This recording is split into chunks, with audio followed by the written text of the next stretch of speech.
This is Today's Business Leaders. Actionable advice from real-world professionals.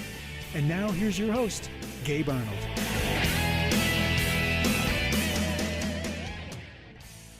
All right, so on today's show, we have Pam Savino.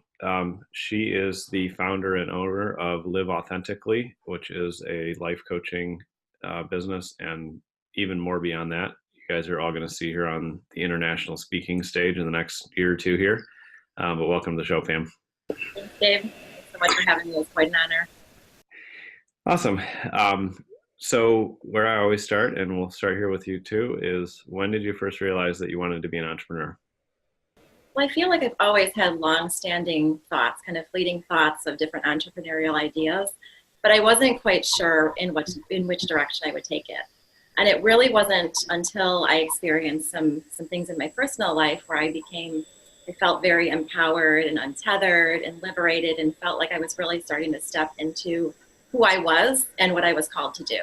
So, as you know, I have kind of a spiritual background, spiritual belief system, and I really felt the pull to do something to help others step into their authentic reality as well and create a life that they feel very passionate about.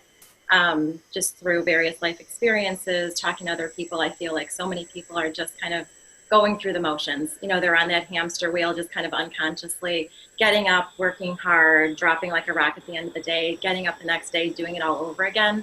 And there's really so much more to life. You know, life's just meant to be enjoyed. It's meant to be lived with passion. We're meant to feel fulfilled, etc. And I just feel so called and empowered to help other people do that.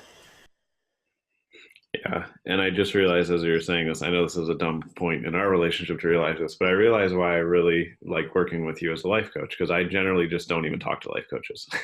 I won't take that personally at all. No, but I realize like there's a little bit of an internet trend that I think some people have been burned by, where you wake up fresh out of high school or maybe in college and you think you're a life coach, and that kind of rubs me the wrong way. You actually have life, you have life experience. You're a mom. You've done a lot professionally, personally. Like, you're a little bit farther down the road, and that's what first, when we first started chatting, I was super connected with you because I knew you knew what you're talking about. And it doesn't matter if at your stage, I know that some of the entrepreneurial stuff is a little bit new, but really what you're doing isn't new at all. It's what you've done your whole life, because you and I have had hours of conversations. But that's a huge difference. And I think that's one of just to be upfront, like that's one of the only reasons that I would even consider bringing you up on my stage, is because you actually are authentically you have real value to add. You can help people energetically, from a coaching standpoint, from a life standpoint. You have a lot of depth, and that makes you not only a legitimate coach, but a really, really good coach. Thank you.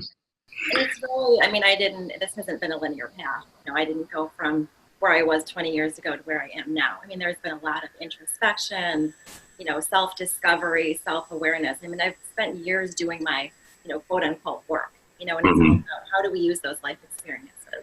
We all have things happen to us, and do we become the victim and ask, why did this happen to me? Or do we ask ourselves, what can I learn from this, and how can I use this and turn this into a gift, and how can I shine my light into the world so that I can encourage other people as well? Yeah, definitely.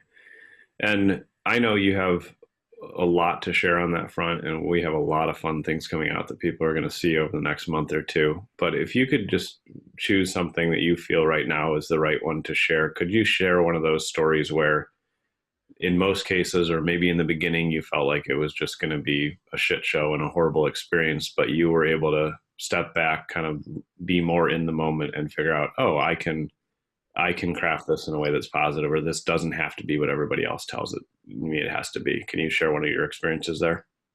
Sure, absolutely. As you know, I'm all about just putting it out there. I'm pretty much an open book, and I'll just share my most recent experience, which was going through the process of a divorce. When people hear the word divorce, you hear, condolences, I'm sorry, what can I do for you?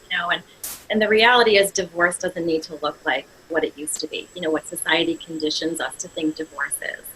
A failure, contentiousness, acrimoniousness. Sometimes the circumstances do dictate that, there's tension. I mean, let's face it, divorce, nobody starts a marriage with the intention of intending divorce. But the reality is that we have the power, we have the mind, we can, through our mindset, we have the power to control this and to navigate this any way we want to. So we can make it, we're basically making a choice. Do we want to subscribe to societal norms that divorce has to be contentiousness and be filled with separatism and fighting, or do we want to consciously set the mindset that, I can create this to look any way we want it to. So my husband, who we were married for 20 years, and I recently got divorced, and we from the get-go decided that we were going to navigate this with grace and integrity and positivity and really just focus on stepping into the new. We had to come to the truth that we weren't the ideal partners for one another, and rather than be tethered and weighed down by a decision that we had made a long time ago in the past, we recognized that we've both changed significantly. We both have grown. We've grown as individuals, and unfortunately, in our case, we've grown apart. So we decided to recognize that, accept that truth, and make a decision based on what we want for our futures, which are, pretty long. I mean, decades. I'm only in my early 40s, so I've got decades to go. So why should anyone hold themselves back because of a decision they made when they had a different belief system? So, we do have kids, obviously. There were, it's a complex situation when there are kids involved. There were moves. I mean, financials needed to be split. I mean, I don't mean to minimize divorce. It's obviously a complex undertaking. But again, through a mindset, you can navigate this, holistically. We both took a kind of a holistic approach and attacked from a number of different angles. And, the analogy that I like to use is, the airplane, the flight attendant. And, if you're on an airplane and you're going through turbulence and the pilot comes on, or the flight attendant, if they come on and say, oh my gosh, hold on, we're going through some turbulence. If they're frantic, if they're stressed, the whole cabin is going to react accordingly. On the contrary, if they come on and say, hey, we're going through some turbulence, nothing we haven't seen before just stay in your seat, stay calm, before too long we'll be on to sunnier skies, the cabin reacts to that as well. And so our goal through this process was a calm cabin. And again, not to minimize that, there have been obviously emotional considerations along the way, but the whole idea with navigating divorce or any situation that someone is navigating where things turn out to be different than expected, which is almost always, that's ubiquitous, that's constant throughout life, is focusing on stepping into the new, rather than take your sights off of what you're stepping out of and redirect them and refocus on what you're stepping into. What does my new reality look like? What am I stepping into? What opportunities does this bring me? You really have a blank canvas at that point, and it's an opportunity for a new beginning. And I think, and again, it's a mindset that you have to consciously adopt and work at every single day. Were there times in this process that were challenging? Yes. Last year when I sat in a sea of Christmas ornaments that we had accumulated over 20 years and had the task of splitting them up, was that emotionally easy? No. But again, it's part of the process, and it's part of the process, and we have to sit with our emotions and go deeper and internalize those. And it just helps us to embody the experience and metabolize it and process it and come forward in a way that is more authentic and better represents who we are going forward. Yeah. No, well, thank you so much for sharing that, because I think you're exactly right. I think being willing to see that we can create it, we can take the situation and make it anything we want if we approach it the right way with the mindset is huge. And that's another thing that's really key is like, you're open to it. And so you're highly creative then comparatively. And you're extremely creative in how you solve problems in a really positive way. And it obviously, like, the more closed-minded we are, there's only one way to do this, or it has to be bad, or it has to be this, good or bad, or whatever it is, that restricts creativity and flow and energy. And the more we do that, the more that, everything just doesn't work. And the one thing that's really interesting, because you've gone through not only that situation, but other things that, that we'll have you on to share about in the future, you've gone through a lot of hard things, and every time you've shared that story, you've been like, well, I realized at this point early on, or later or whatever it was, in the stage, you realized that you could change it if you just made the choice. And so your continual mindset around being open to change and doing it a different way or being creative, it's tied in with and probably has led to or is related to how energetically connected you are. So I thought maybe we could talk about that for just a minute. You've told me some pretty interesting stories about your ability to read energy, the things that happen. Like, it's crazy. And we've sat down obviously face to face and doing the stuff that we're working on, and you definitely have that. So, give us a little illumination there of like what it's like to live in an energetic state, because you do. Right. And that too, that's been a journey. This is something that I think I recognized decades ago, but it was a little scary. It was like, we're so conditioned to live in our 3D reality, where we are dependent on sight and touch and, all the 5 emotions. But the reality is that we're all spiritual beings, and there's this whole other 5D reality out there, and we all can access it. We all have the same potential. We all have the same gifts. I think some of us are called here to be light workers, to enlighten other people, to help to wake up and elevate the collective consciousness. But the reality is that we all have that inner knowing, that intuition. And the key really is to be open-minded enough to be interested and be invested in tapping into it. So over the years, I've learned how to meditate. I've learned how to sit quietly with my thoughts. I've learned how to pay attention to signs. I mean, the universe communicates with us every single day, whether we realize it or not. And that, again, that's not just targeted towards a select few.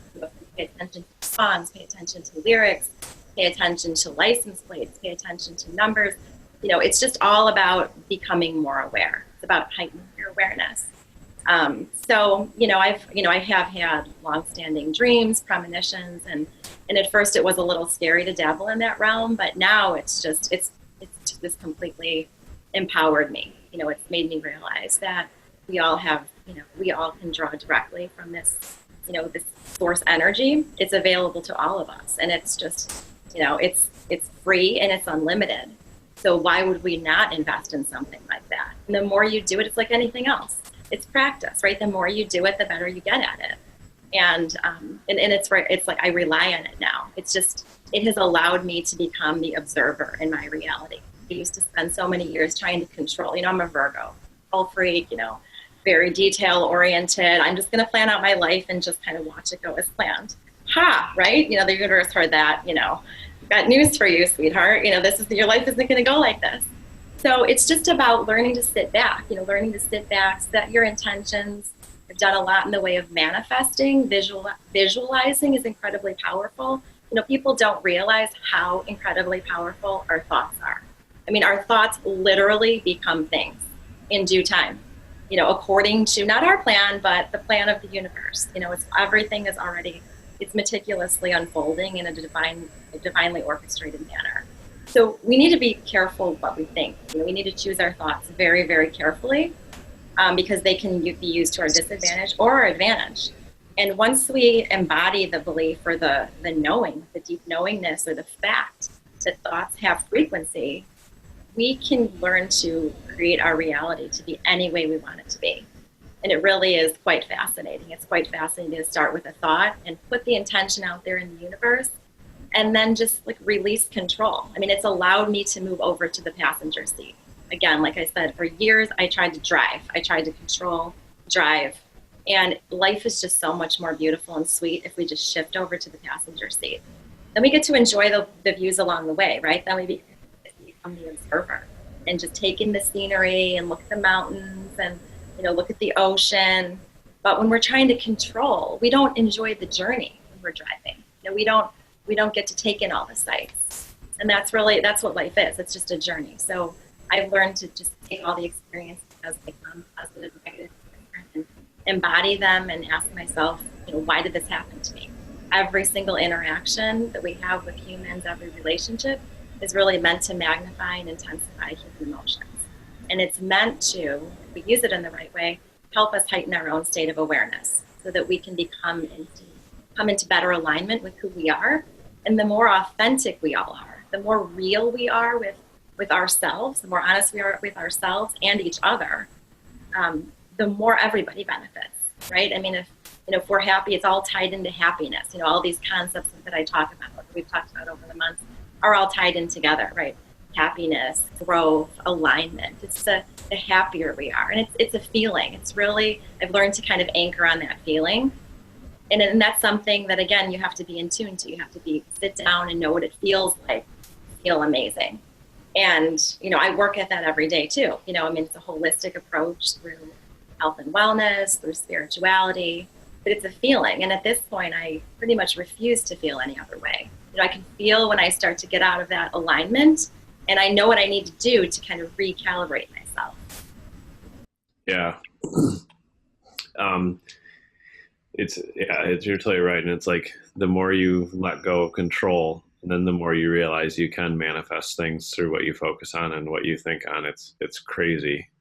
Cause the more we try to control, the more we constrict. It's just like we were saying, mindset wise, with like, you're very creative in how you approach things, and it's opened up the whole world for you, where, it's the same thing on the energy standpoint.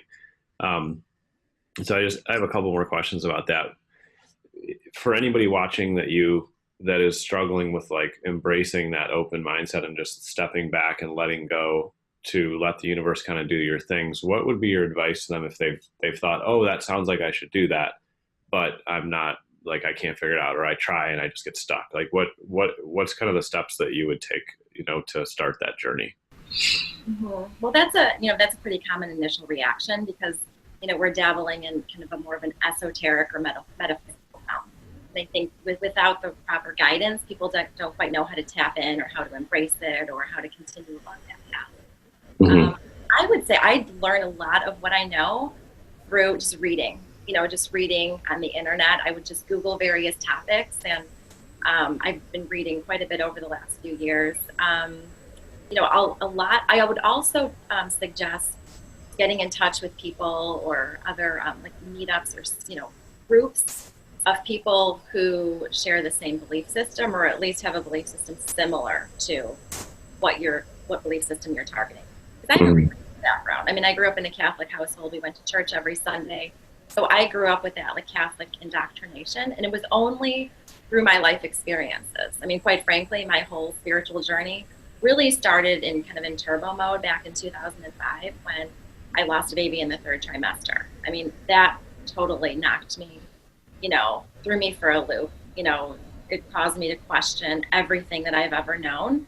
I was up till 3:00 in the morning, just contemplating life, death, just all these concepts that I had never really thought about before, because I would consider myself to be unconscious prior to that point. I don't mean to make that sound judgmental towards me or anybody else. I was kind of going through the motions, just going through that, like, checklist that society tells us we need to do to be happy. Go to school, get a job, get a house, get married, have a baby, that whole thing. And all of a sudden, something like that rocks your world. And so, my heart was reeling for a long time, a very long time. So that was the beginning of my spiritual journey. Through that journey, I was connected with other people who had been through that experience, or who had spiritual backgrounds, and I just embraced it. I just surrounded myself with like-minded people. So I think that's the most powerful thing you can do, is to seek out groups of like-minded people who have that common belief system. And we share ideas. I still get together with my friends. In fact, one of my friends and I just did coffee the other day. And, some people get together and talk about, vacations, like the lighthearted stuff. I don't really snorkel. Like, I like to, like, metaphorically speaking, like, scuba dive. Like, I want to go like 80 feet deep with one person, rather than like 1 foot deep with 80. So we got together, and our topic of coffee was manifestation. And we literally came with our notebooks and wrote down certain things that we wanted to manifest in certain areas of our life, and talked about how we were going to do that, and talked about the mindset. And we talked about, I am, the whole key with manifestation is actually already living what you want to be. So rather than hoping that you'll accomplish that or achieve that someday and then being grateful for it, acting like you already have it. So our phraseology, our wording is, I'm grateful to have blank. I'm grateful to have experienced blank. Like, say it like it's done. Say it like it's history, like you've got it in the bag, like you've already experienced it. And it'll happen. It's just a matter of time before it comes into your experience. The whole key is to release control, like you said. When we try to control, we just create resistance. And resistance actually creates more and more distance away, between us and that which we desire. The whole idea is to put the intention out there and give the universe time to work its magic. We're all so impatient. We're in this culture of instant gratification, fast food and texting, and we want answers now, and we want what we want now. And the whole idea is to turn it over and to be patient and to let what is meant for us come to us, in divine timing. Yeah. No, you're totally right. And I think it's normal and in a lot of senses even healthy to be cynical or critical of things that you've never been exposed to or heard of before. And I want to give everybody watching and listening some perspective on this, because for all of you that believe in goal setting, which our training Monday in my mastermind was about goal setting, for all of you that believe in goal setting, it's basically, or can be, super, super similar to manifestation. Because what happens if we say, oh, my goal is to be here at this point, or to reach this goal this year or this month or whatever? We then not only obviously actively take action on a lot of our goals, but subconsciously it's now sitting there that, oh, by this point, I'm supposed to be at this point. And like you just kind of, in some senses, you accept it right there. So just like the mentality of goal setting can be super effective, I believe that manifestation, which is something brand new for me, I started dabbling with it, honestly, like right when Pam and I connected, and I was like, holy shit, I just manifested $2,500. And I told her, yeah, it's like, oh my God, it actually works. You just need to be open to it. Number one, I think there's a theme here that we're seeing today, which is like, you got to be open to the fact that things can, take shape if you're just willing to be open to another path. Like what we believe is true or the only path is not necessarily the only path, right?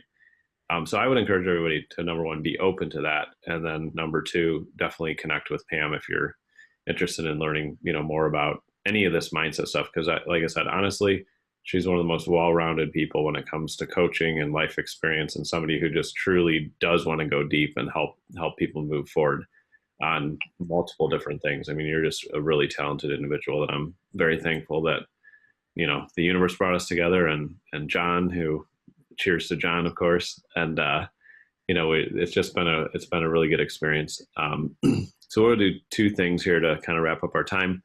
One, it's not launched yet, but it's getting very close. So I'm going to go ahead and let people know what the domain is. When you do want to work with Pam, by the time this is live on iTunes, we'll probably be pretty close. You can go to liveauthentically.today, and that will take you to the site. Or if you're with the traditional .coms, liveauthenticallytoday.com will also take you there, because we don't want people to get confused or miss that. And then the second thing, I know this is really exciting stuff and can go really deep, which I would encourage everybody to do, but just a little bit on the lighter side. Tell the story about when you, that story about your friend at the bar with his friend, and how you energetically knew it was going on. I think that's just a cool example of what happens when you really open up your mind to all this stuff. Oh, right. Okay. Yeah, that was with John, actually, the guy who connected us. Yeah. We were just texting, and he said, oh, I'm at, whatever the name of this bar now. I'm at Westwood now. And I just texted back. I said, oh, tell Kevin I said hi. He's like, how do you know I'm with Kevin? Wait, what's going on? How do you know I'm with Kevin? And it's just, I can just pick stuff up like that. It's just, I don't even try.